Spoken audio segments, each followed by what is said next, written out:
Well, hello everyone. Welcome to the channel. Hopefully all are doing okay. Well, you want to know what's going on? I've got a cold. I don't think it's anything bad. It's tapering off already. I think Virgil brought it home from school. Virgil had a virus. Uh, he's getting better. But the one that concerns me is one of Grace's uncles, their daughter. She was getting ready to finish up uh, her training to be I'm pretty sure, I think airline stewardess. Um, and she's developed a problem in her feet. And and I've been really concerned about it.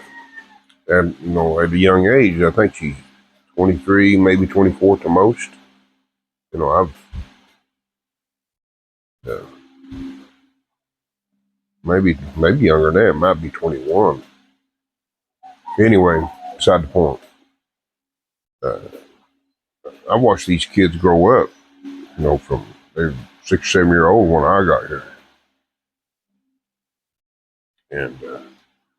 and I've always Grace and I've always helped them with their school, one thing or another throughout the time I've been here.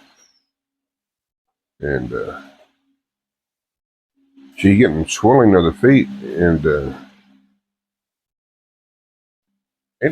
I'm kind of worried about it because that's not a good sign. You know, that's a pretty good indicator of a heart condition. Sorry about that, guys.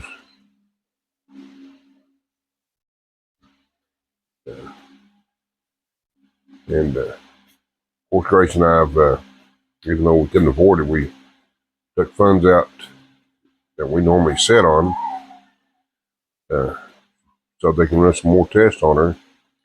We won't know the final results on that until Wednesday. And well, she got good parents, and they work hard. And see, I've always tried to get these kids that I know uh, a chance to get the doors open so they know how to live a life of poverty. So they come out of a family of poverty and then kind of make that change. And I've been fairly successful with a handful of kids. Uh, I've got some of them are uh, doing great in life. But when something like this comes up at especially a young age, it makes you wonder.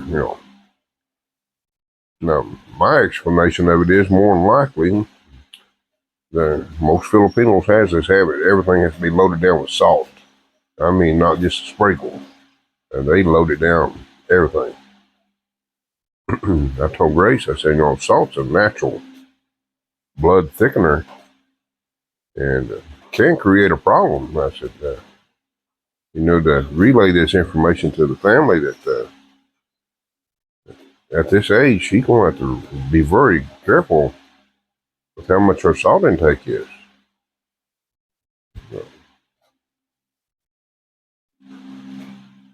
I know if my salt intake gets up, that's the first thing that happens to me is my feet swell. And also my blood pressure goes up. I've been very lucky. I've been keeping my blood pressure within a safe range. It's not all the way on the normal side. It's just slightly elevated. But, I watch everything about especially when it's foods with salt.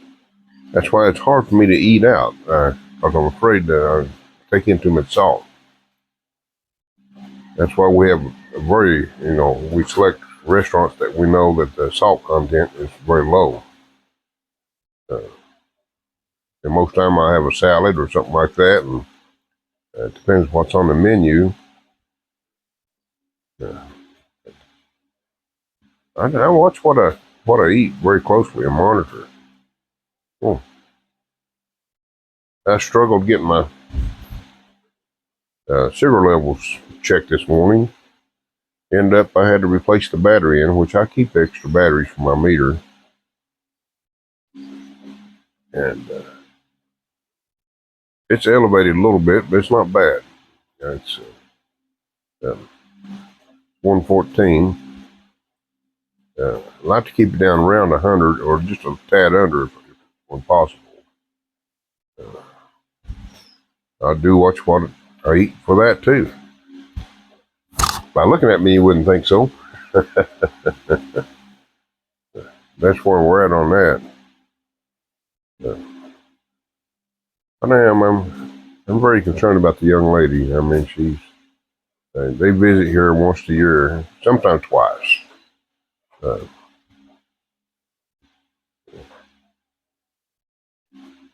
they're,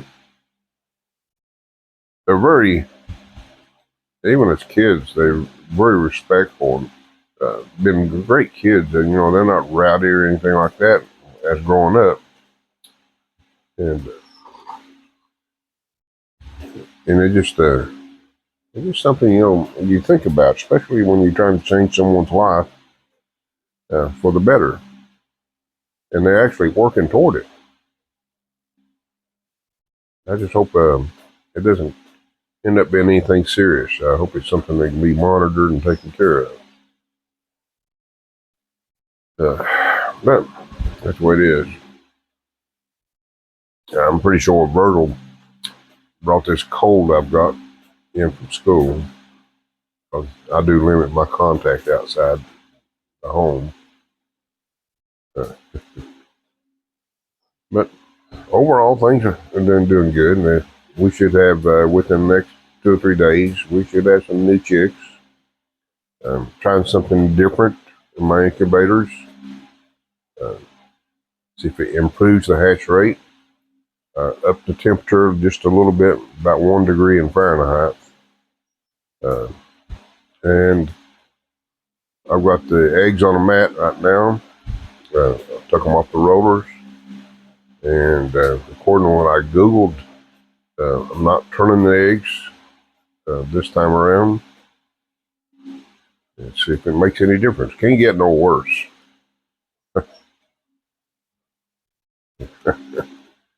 And it's raining this morning. It means I can't go out to the coop. I had intended doing a video out to the coop and checking on Mr. Long. And so I'll keep my exercise around on the dry spot and level here on the porch here. Make about 50 trips around and back and forth. But that's okay. Life is good. And I got the parts in for our little van.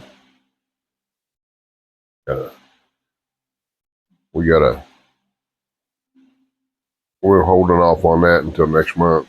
Get the mechanic come put the struts in and so forth. Get that taken care of finally.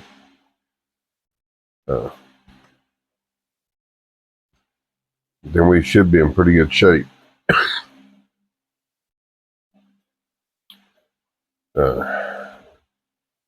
These roads are really hard on suspension, sure. God,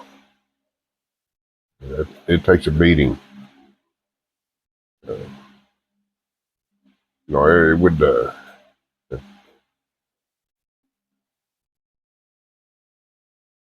I'm not complaining. We've had the little vehicle for almost 5 years now, and over 5 years, I've spent probably about $1,000 in repairs. Sound like, well, it might be a little over. It might be close to 1,500. I keep forgetting about the engine overhaul. That's a pretty good chunk. But still, that's a lot less than having a payment. And it's pretty fuel efficient, for a box. It's not aerodynamic in any form.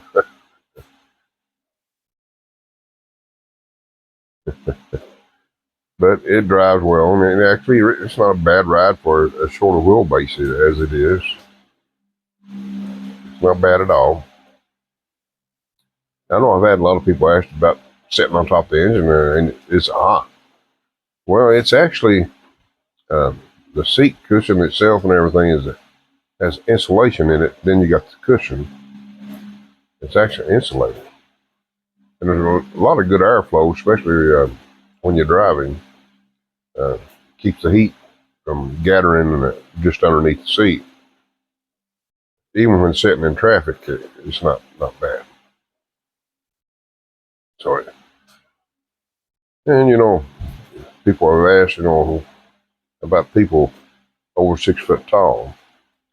Now, if you're over 6 foot tall, it might be a little difficult because of the leg spacing, even with the seat split all the way back. It could probably be modified, the seat rails on it, to go back a little further. Might get another couple of inches maybe at the max, but it sure would kill anybody sitting behind you in that seat. I know it's narrow behind my seat because I keep it split all the way back. And I'm roughly 5'10" now. I've lost about almost 2 inches since my early years.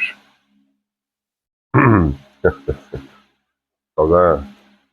at one time in my early 20s, I was an even 6 foot. Yeah, but not anymore. But that's part of life. I'm not complaining.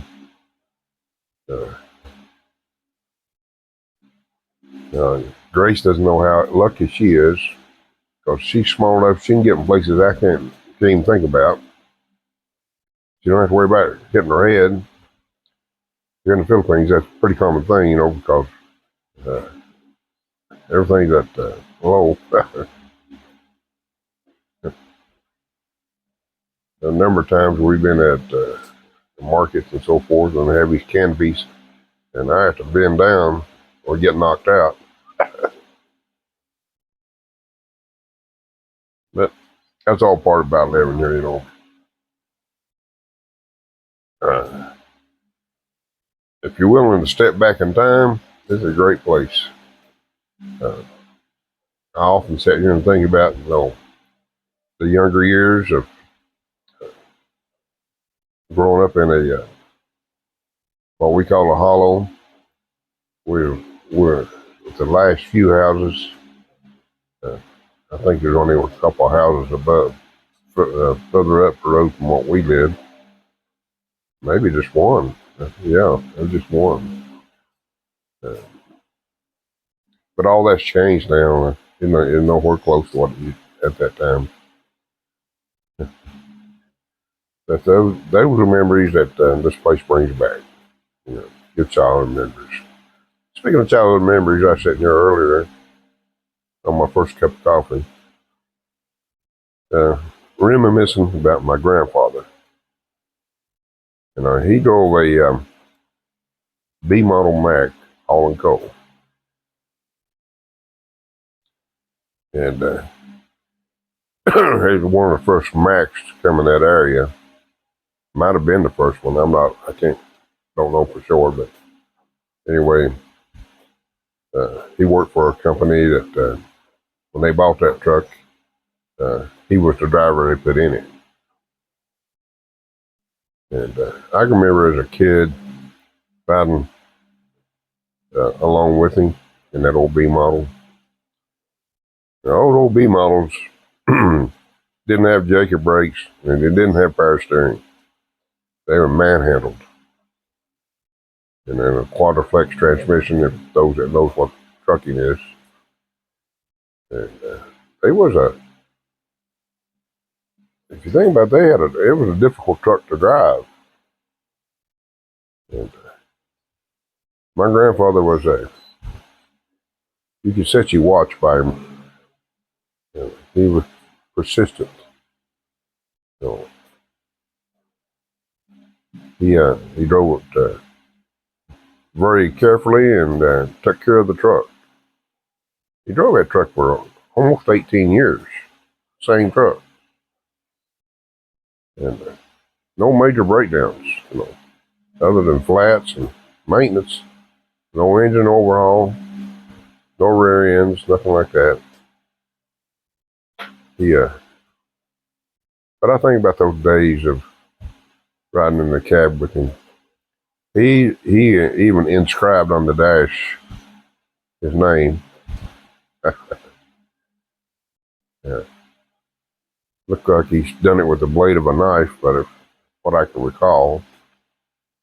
But I remember seeing it there. That brings back another memory I had. I was working for a dealership selling automobiles, and one day this B model pulled in. It was turned into a wrecker. Bringing back memories. Curiosity, I had to walk out and look at that old B model. I walked around it and everything. And he'd actually stop in there to buy parts because they sold truck parts on it. And I was walking around it and I was just gleaming at that old truck and thinking about memories. And he come out and I said, boy, I'll tell you what, I rode one of these many a time as a kid. And said, my grandfather drove one like this, a hog coal. He said, well, that was the original life of this truck. It was a coal truck. I said, well, I don't know whatever happened to one he drove, but it was the same color as this one. And he said, well, there's a name on the dash inscribed. I said, really? He said, yeah. He said, climb up there and look at it. And I climbed up there and I beat the darn. That was the truck my grandfather drove. Wow, that was something. And he said, I bought this truck from a guy over close where I grew up. Said he twisted the bed off me, so I just cut the frame down and made a wrecker. He said, it's a solid old truck. I said, wow. I said, I didn't think I'd ever see it again. But it was a memory that I cherish. Really do. As y'all well know, I mentioned it many times, my grandparents raised me. Those memories are nice parts in life to think about. But anyway, folks, I hate to bore you too much with old stories. But until next time, everybody take care.